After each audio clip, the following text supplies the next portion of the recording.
You know, our world runs on these kind of invisible systems. They're the hidden architecture of pretty much everything we do, from scrolling on the internet to what we eat for dinner. But what happens when one of the most important systems of all, the one that manages how trillions of dollars in goods fly around the planet, starts to crack? To really get what's at stake here, let's just think about something super simple. A jar of Nutella, right? It's on shelves everywhere, but the journey it takes to get to you is anything but simple. In fact, it's like a perfect little miniature of our entire global economy. Okay, just take a look at this list. You've got cocoa coming from Nigeria, hazelnuts from Turkey, sugar from Brazil, palm oil from Malaysia. It just goes on and on. All these different pieces are shipped across the world, put together in factories, and the whole operation is managed out of Italy. This whole thing is what economists call a global value chain, and it's a massive change from the old days when countries basically just traded finished products with each other. And the scale of this whole global dance is, well, it's just staggering. Over the last 70 years or so, world trade has absolutely exploded. We're talking from about $84 billion a year to, get this, 17 trillion. That's trillion with a T. Our world has literally never been this interconnected economically. But a system this enormous, this complicated, it doesn't just run itself, right? It needs a rulebook. It needs a referee. It needs a place for everyone to get together and hash things out. So the billion-dollar, or I guess trillion-dollar question is, who's actually in charge here? Well, for the last few decades, the answer has been pretty clear. The World Trade Organization, or the WTO. It was set up to be the one single central rulebook for pretty much all of global trade. To put it simply, think of the WTO as the main clubhouse where its 164 member countries all come together. It's the spot where they negotiate, enforce, and, yeah, argue about the legal ground rules for how they trade with each other. Okay, so the WTO basically has three main jobs, and this breaks it down really nicely. First, it is the rulebook, a massive collection of agreements. Second, it's the negotiating table, where countries can haggle to lower barriers to trade.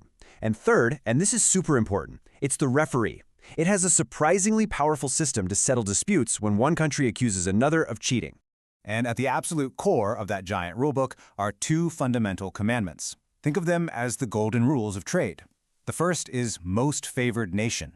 This just means you can't play favorites. If you give one WTO member a special deal, like a lower tax on their cars, you have to give that exact same deal to every other member.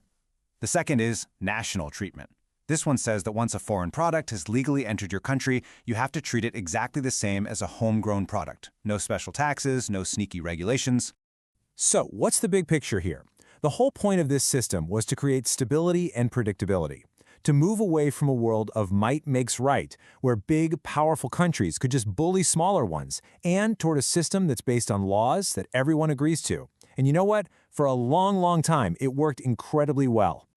But, yeah, there's a but. Recently, some really big cracks have started to show up in that system. The global rulebook is being challenged from the inside and the outside, and honestly, it's really struggling to keep up. Let's start with the problem from within, and it's a big one. Gridlock. Remember that second job of the WTO, being the place for negotiations? Well, that function is pretty much ground to a complete halt. And nothing illustrates this problem better than the sad story of the Doha round. This was supposed to be the WTO's next big negotiation. It launched way back in 2001 with all these high hopes. But then it just stumbled from one collapse to another for 14 years before it was finally put out of its misery in 2015 without any big agreement. As the U.S. trade representative put it at the time, the world had just changed too much. The old way of getting a deal done just wasn't working anymore. So what changed? Well, for starters, the WTO got huge. Trying to get 164 countries to all agree on anything by consensus is, well, it's almost impossible. But even more important, the power dynamics shifted. Developing countries, led by new heavyweights like Brazil, India, and of course China, formed a really powerful bloc. It wasn't the old rich country club anymore where a few nations could just set the agenda. Power had shifted, and getting everyone to agree became a Herculean task. So, with the WTO's main negotiating forum basically paralyzed, countries didn't just stop making trade deals. No, they just started making them somewhere else. And this chart here shows you exactly what happened. As the global talks at the WTO stalled out, countries started signing their own, smaller deals. We saw this absolute explosion of what are called regional trade arrangements, or RTAs, and it created this whole new, messy layer of rules. So an RTA is just a trade deal between a smaller group of countries. Think about the European Union or the agreement between the US, Mexico, and Canada. They give special, preferential treatment only to members of their little club, which, if you've been following along, directly breaks that core WTO rule of treat everyone equally. And this brings us to the central debate about these deals. Are they a good thing? On the one hand, sure, they create more trade between the member countries. That's a plus.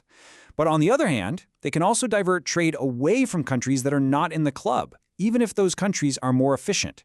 So your country might end up buying more expensive stuff from a trade partner instead of cheaper, better stuff from someone else. It can be bad for your wallet and bad for the whole global system. All of this raises a huge, nagging question. Are we watching the world splintering into competing rival trade blocs? A Team Europe, a Team Americas, and a Team Asia, each playing by their own slightly different set of rules? And that brings us to the future of all this. To understand what might happen next, we kind of have to zoom out and ask an even bigger question. What kind of power does it actually take to create and maintain a global trading system in the first place? There's this idea in international relations called hegemonic stability theory. It sounds academic, but the idea is actually pretty simple.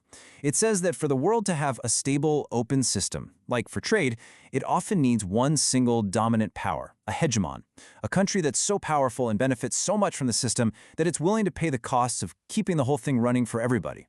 And history gives us a pretty chilling example of what happens when there's a leadership vacuum.